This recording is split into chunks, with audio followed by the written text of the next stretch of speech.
Seorang turis asal Indonesia baru-baru ini mengalami pengalaman tak terlupakan saat ditinggalkan oleh teman perjalanannya di tengah hutan mangrove di Thailand. Peristiwa ini terjadi pada hari Minggu di kawasan hutan mangrove yang terletak di subdistrik Bang Yapraek, distrik Mueang, Samut Sakhon, Thailand. Drama ini akhirnya berujung pada upaya penyelamatan yang melibatkan berbagai instansi setempat. Dilansir dari Nation Thailand, sekitar pukul 9 pagi, tim penyelamat gabungan yang terdiri dari polisi, tim SAR, dan staf Pusat Penelitian Sumber Daya Laut dan Pesisir Teluk Atas Thailand tiba di lokasi untuk melakukan operasi penyelamatan setelah menerima panggilan darurat. Dalam upaya mencari keberadaan turis tersebut, petugas menyalakan sirene dan berteriak untuk menarik perhatiannya. Setelah beberapa saat, mereka mendengar suara minta tolong dan segera menuju arah tersebut. Wanita yang diketahui sebagai turis asal Indonesia ini ditemukan dalam kondisi yang cukup memprihatinkan. Tubuhnya dipenuhi noda lumpur, dan ia mengalami beberapa luka kecil akibat terkena duri tanaman mangrove. Meski lelah dan trauma, ia sangat berterima kasih kepada petugas yang menolongnya dan segera mengisahkan kejadian yang menimpanya. Kepada petugas, turis Indonesia ini mengungkapkan bahwa ia tengah berwisata di Thailand bersama teman prianya yang berasal dari Jerman. Namun, perjalanan mereka berubah drastis setelah temannya menerima telepon dari istrinya yang tinggal di Thailand.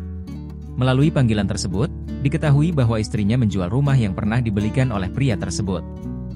Hal ini memicu kemarahan teman prianya hingga ia melampiaskan amarahnya pada teman perjalanannya, meminta wanita tersebut keluar dari mobil dan meninggalkannya di tengah hutan mangrove. Wanita tersebut kemudian berusaha untuk mencari pertolongan, menghubungi beberapa instansi untuk meminta bantuan. Meski merasa ketakutan dan tidak tahu arah, akhirnya bantuan datang dan ia berhasil diselamatkan dalam kondisi selamat. Meskipun kejadian tersebut membuatnya terkejut, turis Indonesia ini memilih untuk tidak mengajukan laporan resmi terhadap teman perjalanannya. Ia hanya meminta bantuan petugas untuk diantarkan ke bandara agar bisa segera kembali ke Indonesia dan mengakhiri perjalanan yang penuh drama ini.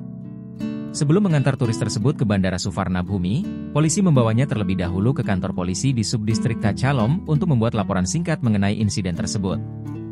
Meskipun turis Indonesia ini menolak untuk mengajukan keluhan resmi, pihak kepolisian setempat menyatakan bahwa mereka akan mengambil langkah hukum terhadap pria Jerman yang meninggalkannya di hutan.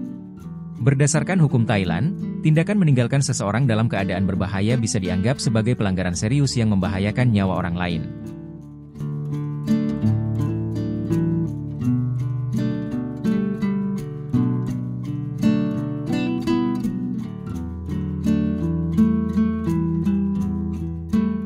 Download Tribun X sekarang, menghadirkan lokal menjadi Indonesia.